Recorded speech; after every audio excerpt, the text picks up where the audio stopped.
Maybe I should have let the past stay buried, not just under the frozen soil of old battlefields or inside the fold of a forgotten letter, but deep within that quiet part of myself. I trained to never speak, never remember, never reach for what was lost. Because sometimes silence feels like the only way to survive when memory itself is heavier than any weapon I ever carried. But when I saw you, standing in the corner of that small school library, your head tilted, your fingers trembling slightly as you held the worn leather-bound journal that once belonged to your grandfather, something in me, something I thought had long since withered away, stirred with the sudden sharp recognition that your blood carried a name I could never forget, no matter how many wars pass. And between then and now, Kowalski. I saw it written on the spine of that book the same way I once saw it scratched into the back of a helmet, into the handle of a rifle, into the snow with blood, and I knew without needing to ask a single question that you were his granddaughter, the child of the family he built after the fire, after the silence, after everything we never dared to speak aloud. He never told you about me. Not because he wanted to erase me, and not because I didn't matter, but because there are certain wounds a man carries so deeply that even love can't coax them into the light. Some stories aren't forgotten, they're hidden on purpose, because speaking them would make them real again, and some truths, if spoken, would undo the fragile peace it took a lifetime to build. But I am still here, and now, so are you. So maybe this is the moment, the only one I'll ever get, to reach across the years and say the thing I should have said a long time ago. That there was a man your grandfather loved like a brother, a man who stood beside him in the worst winter of our lives, who knew the weight of his grief before he knew the warmth of his own family's arms, and who once fell in love with a woman neither of us had the right to claim. Your grandfather, John Kowalski, was more than a soldier, more than the folded flag you probably keep in a drawer, or the name etched in stone somewhere under American skies. He was a soul carved out by war and silence, shaped not just by duty, but by love, fierce, fractured, and unfinished. And I was the witness, the keeper of his truth, the shadow behind the stories he never told you. So now, if you're willing, if you're ready to listen not just to what he left behind, but to what he never dared to say, then let me tell you everything. Not to take anything from you, only to give you back the missing piece. Because I was the soldier your grandfather never spoke about, but I never ever forgot him. If this story resonates with you, even a fraction as deeply as it still lives in me, leave a like and subscribe. It helps us keep sharing true stories that move, challenge, and stay with you. I met your grandfather in the winter of 1943, somewhere in the frozen stretch of Ukraine where the sky never quite turned blue, and the air carried that thick, metallic taste of smoke, fear, and the kind of cold that seeps into your teeth and stays there long after the war has ended and the snow has melted into memory. We were just boys then, assigned to the 2nd Polish Army, handed Soviet rifle. See, we could barely hold straight, wearing uniforms 2 sizes too big and carrying dreams that already felt too small for the weight we'd been asked to bear. His name was John Kowalski, and he had this smile, not the broad movie star kind, but the quiet, lopsided one that sneaks up on you when you least expect it. And he used it often, even when there was nothing to smile about, as if he believed that humor, no matter how bitter, was the last shield a man had when everything else had already been stripped away. He used to talk about home like it was still waiting for him, like Lublin hadn't changed, like a girl with chestnut hair and a soft voice was still counting the days until he returned.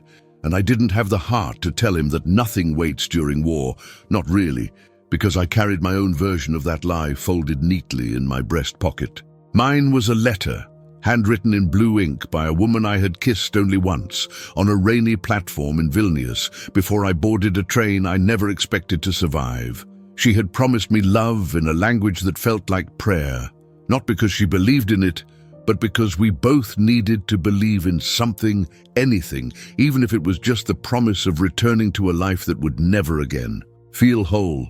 John didn't ask me about her, and I didn't ask him about the girl in Lublin. We had learned early that questions were dangerous, that getting too close to someone was like memorizing a face you might have to bury the next morning. But still, somehow, without saying much at all, we became everything to each other that the world around us refused to be: steady, real, present. We shared cigarettes when we had them, silence when we didn't, and laughter when the nights got too heavy with the sound of distant artillery. And though we never called it friendship, never dared to define it in a place where nothing was safe, it became the one thing I clung to when I could no longer trust my own hands not to shake. I remember one night, somewhere between frostbitten patrols and half-frozen rations, we sat by a fire made of splintered fence posts and talked. Not about the war, not about the future, but about music, of all things. About how he used to play piano as a kid and how I once thought I'd be a teacher. And for a few short minutes, the war fell away and we were just two young men with soft, impossible dreams. Then he told me something I never forgot. He said his wife, yes, he'd married her before he left, had been pregnant once and lost the baby right before he shipped out.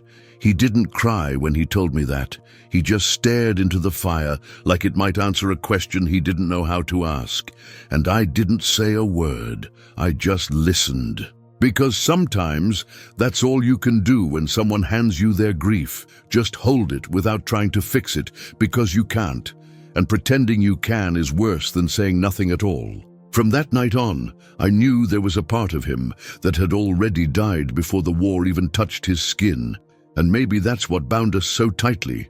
Two men walking through hell, each carrying a ghost the other couldn't see. He used to joke that if we made it out alive, he'd introduce me to his sister. Said she had the same stubborn mouth I had, that we'd either fall in love or try to kill each other. And we'd laugh, both knowing it was never going to happen, but needing the lie just the same, needing to believe in something as simple as love after everything we'd seen. I don't know when exactly he became my brother. It wasn't one moment, but all of them. The way he handed me his last match without blinking, the way he grabbed my collar when I started drifting off in the cold, the way he let me sit in silence for hours and never asked why. Some people go through life collecting friends, lovers, even enemies. I had one man who knew me without needing to ask, and sometimes I think that was enough. The Battle of Lenino wasn't the kind of battle you read about in history books, wrapped in clean lines and bold dates. It wasn't about strategy or territory or some larger victory painted on a map. It was about survival, about mud that sucked at your boots like it wanted to keep you, about blood that froze before it soaked into your uniform, about the sound of men screaming into a sky that said to listen, and about the look in a man's eyes when he realizes he might die where he stands and no one back home will ever know where to bury him. We were deployed in early October 1943, and the cold came fast and without mercy, cutting through our layers like we were naked, as if the winter itself wanted to test which of us truly belonged to this earth and which were just temporary visitors, carried along by orders, desperation, and the fragile hope that maybe, just maybe, we'd make it home someday with enough pieces left to matter. I remember the night before the fighting began. John and I sat in a shallow trench, the kind we'd helped dig ourselves with fingers too numb to grip properly, watching the smoke curl over the hills like a warning, and neither of us said much, because by then words had become a kind of luxury we could no longer afford. I think we both understood, without speaking it, that the next 24 hours could very well be the last either of us would ever know. When the shells started falling, it wasn't gradual. It was like the world exploded all at once, as if the sky cracked open and poured down fire and noise and pain. And I remember diving into the mud, the icy ground biting into my face, and hearing John shout something behind me that I couldn't quite make out over the thunder of artillery and the raw, primal terror flooding my chest. I didn't see what happened next, not really.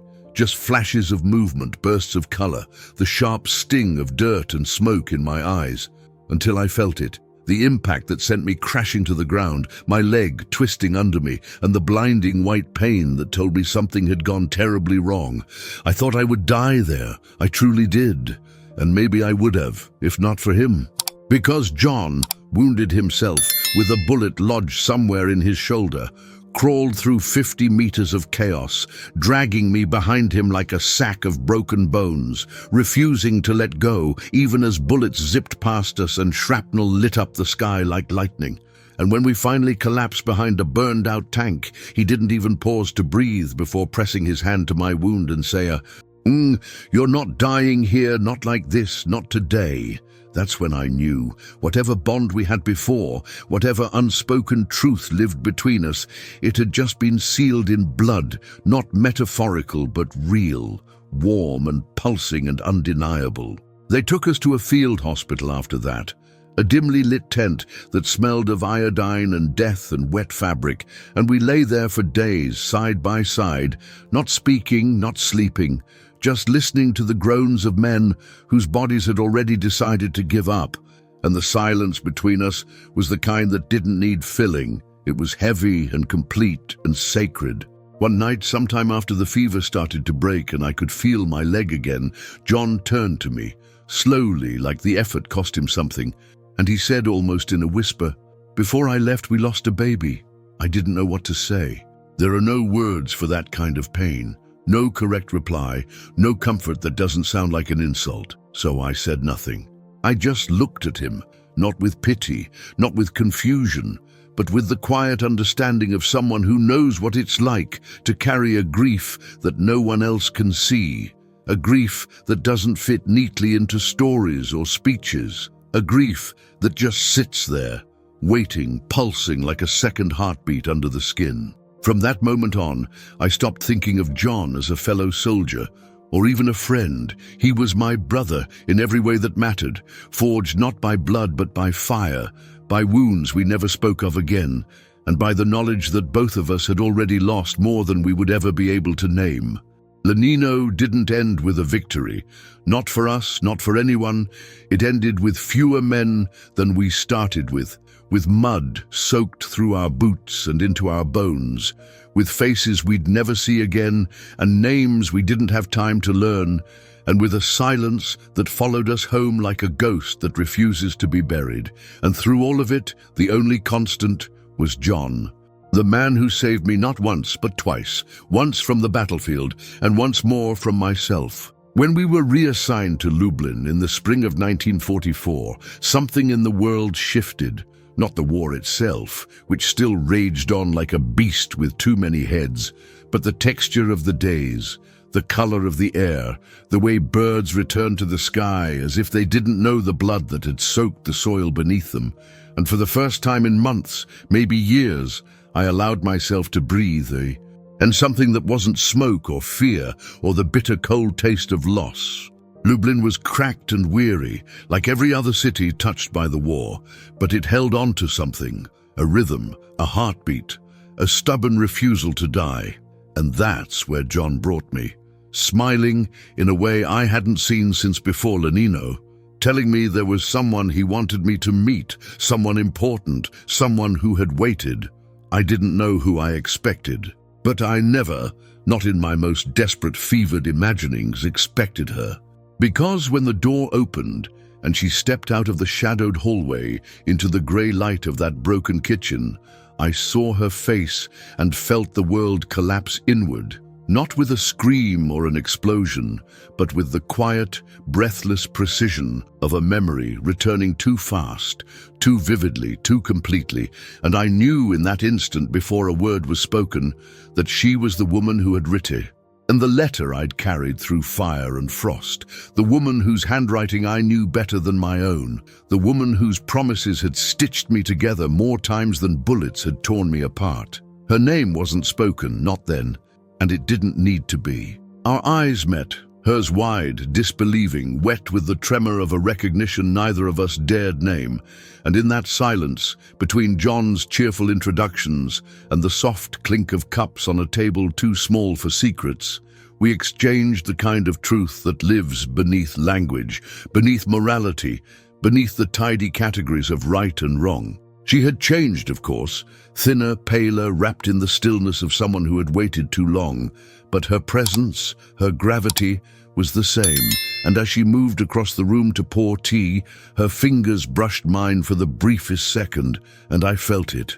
Not lust, not longing, not guilt, but something older, deeper, something like mourning for a life that had never been allowed to begin. John didn't notice, or maybe he did and chose not to see. I still don't know.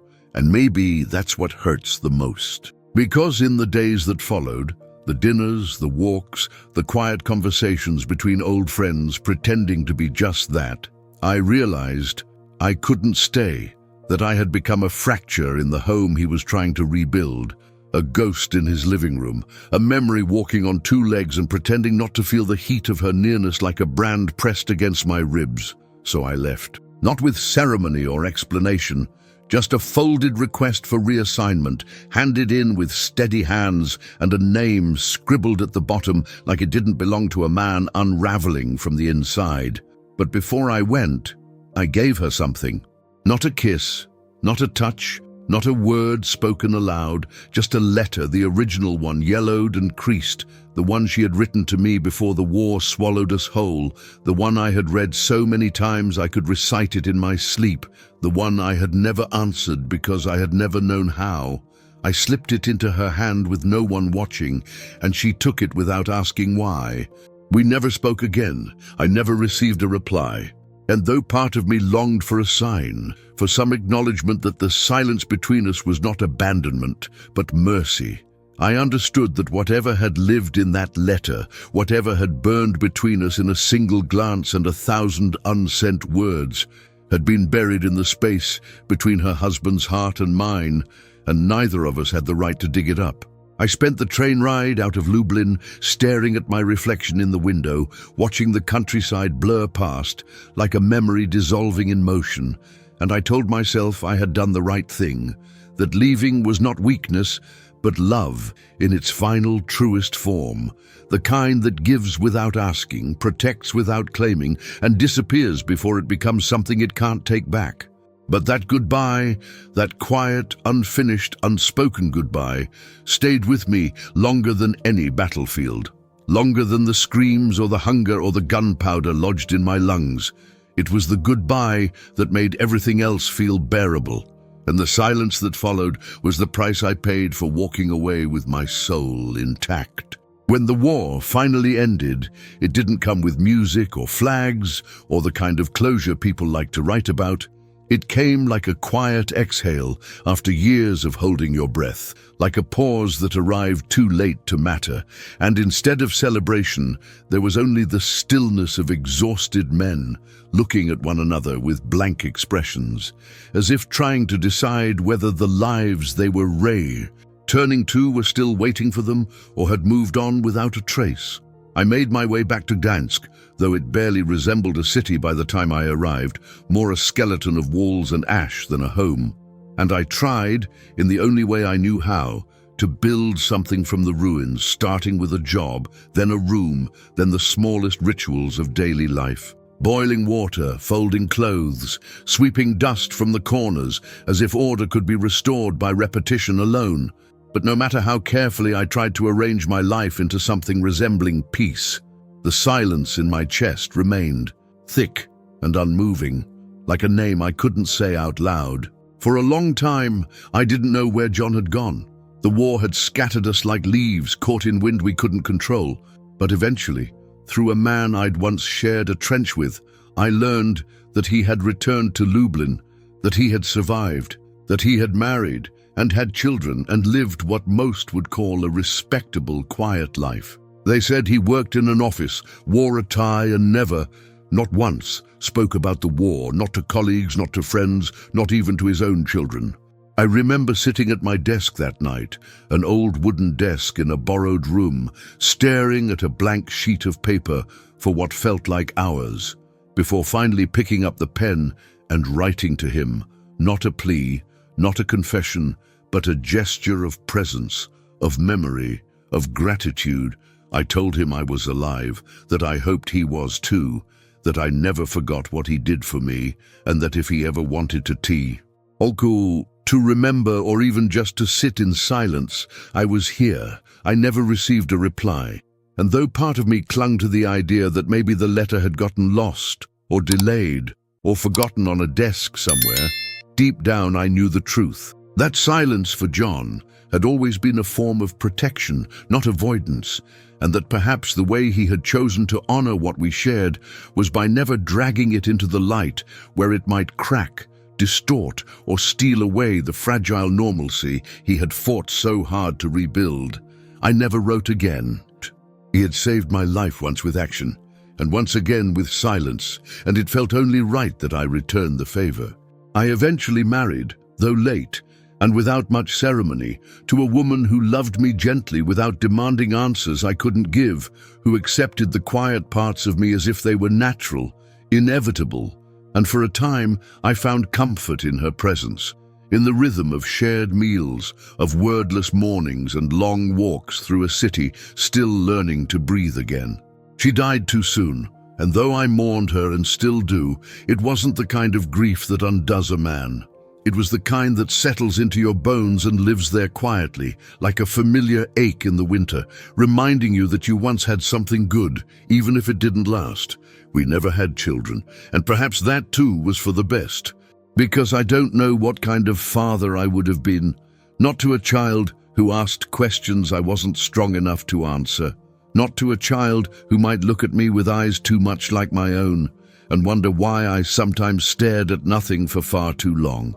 Years passed, decades, and John faded into the edges of my thoughts, not forgotten, but suspended, like a photo kept in a drawer too fragile to display, until one day, in a town I had no reason to be in, on a street I didn't plan to walk, I saw his name taped to the door of a bookstore. John Kowalski, born 1920, died 1984. Loving husband, devoted father, trusted friend. I stood there for a long time, snow falling on my shoulders, watching his obituary curl slightly at the corners from the wind, and I realized, with the kind of sudden, overwhelming clarity that breaks something inside you, that I had been waiting for him without knowing it, waiting for a sign, a word, a gesture, and that now there would never be one. And so I cried, not in the way I did as a child, and not even in the way I did when I buried my wife, but in that deep, hollow way that only comes when someone takes a piece of your memory with them, and you know, with certainty, that no one else will ever be able to return it. I'm not telling you all of this to shatter the image you hold of your grandfather, not to stain the memory of a man who, by all accounts, lived a life worthy of respect, not to suggest that he was anything less than the man you believed him to be, but because I've learned, after a lifetime of carrying the weight of silence, that memory is not a monument carved from stone, but a living thing, shaped by what we choose to remember and what we dare to share, and that sometimes the truest kind of love is the one that never finds its way into stories told at kitchen tables or printed in black and white family albums. Your grandfather was not just a soldier, not just a husband or a father, or a man who came home and built a quiet life. He was someone who once stood in the mud with his arm around a dying friend, someone who carried pain in his chest like a second set of lungs, someone who made a choice again and again to protect what mattered most, even if it meant burying parts of himself no one else would ever see. And I was there. Not just beside him in battle, but in the moments no one talks about. The nights when sleep wouldn't come, the mornings when we didn't know who had made it through the dark, the seconds of laughter so fragile we held them like glass, afraid that even breathing too hard would shatter them. I don't know if he ever spoke of me. Maybe he didn't have to. Maybe for him, I lived only in the spaces between the words, in the way he folded a letter, or the way he stared out the window longer than necessary, or the way he held you when you were a child and didn't let go right away. I never came back, not because I didn't want to, but because I understood, with the kind of clarity only silence can teach, that love sometimes means stepping away so the person you care for can build the life they need, free from the weight of unfinished chapters and unspeakable truths. So now I'm telling you, not because I need forgiveness, and not because I want recognition, but because you found his journal, and because I saw in your eyes the same quiet hunger for truth that once kept me awake in the cold, and because I believe that stories, even the ones left untold, deserve an ending. If you ever share your family's history, if you ever speak of your grandfather's life, I hope you'll say this, that there was a soldier who stood beside him, who knew him not just as a war hero or a father, but as a man full of longing and grief and grace. A man who once carried another through hell, not because he had to, but because he couldn't imagine doing anything else. And I hope you'll say that when the war ended and the world moved on and the letters stopped coming, there was still someone who remembered, because I was the soldier your grandfather never spoke about, but I never stopped carrying his name in my silence. If this story stayed with you the way it stayed with me, leave a like and subscribe. We share real stories here every day, the kind that live in silence, in memory, and in love.